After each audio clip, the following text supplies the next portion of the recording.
I'm going to replace the halogen headlight bulbs with LEDs. I will remove the intake box to make it easier to remove the bulb on this side.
These are the bulbs that I'll be installing.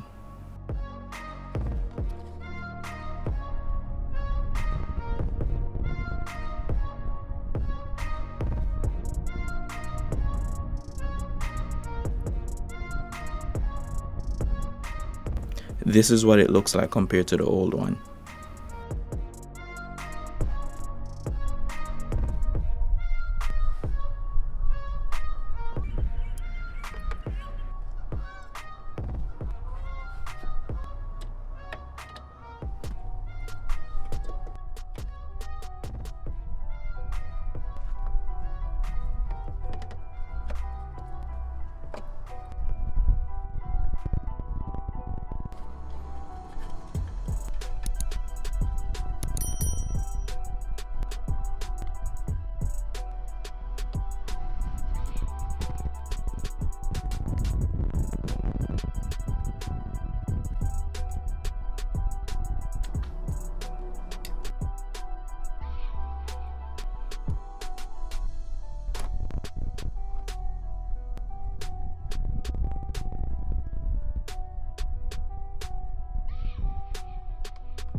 Now I'm going to replace the other bulb on the other side.